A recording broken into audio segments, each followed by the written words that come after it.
just don't ever let them know that don't ever let them know that you stop loving them. Even though you don't want to enable them, don't stop loving them. Thank you for tuning in to this week's edition of Recovery Happens. I'm Patrick Patterson with BW Rock. Today we have Cynthia, who's here to offer hope from a mother's perspective. And I'm here to talk about a mother's perspective on somebody from recovery. My life as a mother was a little hectic. My son that's in long-term recovery, he was my oldest and only child for 7 years. And then 3 more came into the picture within a 3.5-year time span. The attention he got was now directed to the other 3. It was challenging at times, but it was great being a mom. I'm not sure when my son started with drugs and alcohol. I do know in high school, he always kind of gravitated towards the kids that were getting in trouble. We had put him in a Catholic school because he was a great hockey player and they had a great hockey team. His senior year, he got kicked out. I remember saying, "You are going to graduate," and I'd have to pull him out of bed so he wasn't late. So his senior year, it was me making sure he was going to graduate. Then after that, I was of the belief that you either pay rent and get a job, or you're in school, in college.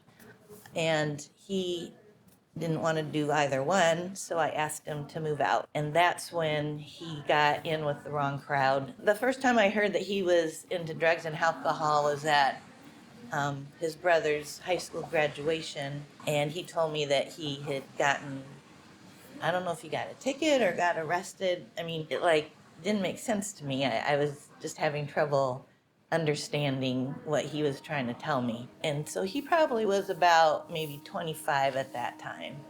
I don't know that the rest of the family had an understanding of what was going on, but I do know as time went on, my son that was in addiction would lie a lot.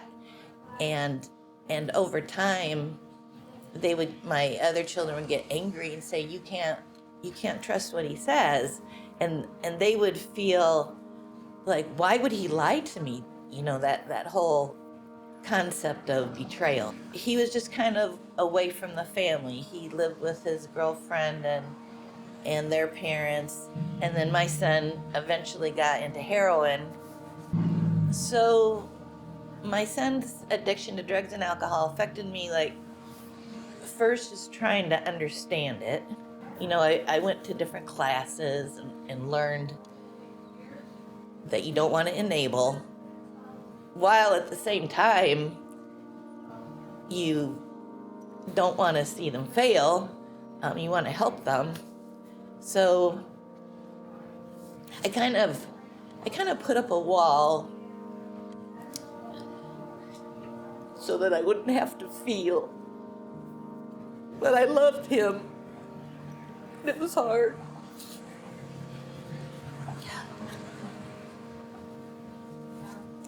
At one point, he came to me and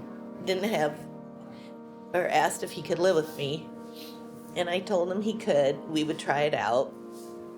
I didn't think he was still using. And anyway, eventually, a girl that had been coming over, her mother called me and told me that my son was not allowed to be around her because of the drugs. And so I kicked him out. And then, I'm not sure how much he went to different places, but then a while later he came to my door and he said, "I have no place to go." And I closed the door in his face. And it's the hardest thing I've ever done.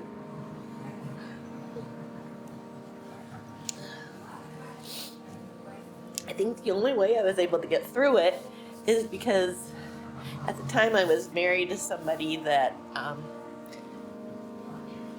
was very firm on no drugs in the house, no needles, And if I allowed Ryan to come back, it would have hurt my marriage. So my son, he went through rehab several times and relapsed several times and went to jail several times. And eventually he got tired of living that life. And I'm very grateful for that. When my son got out of jail, his dad and I decided to send him to a recovery house in Port Huron. And I think that was one of the best things to happen to him, because he got involved with others going through the same thing, and the support.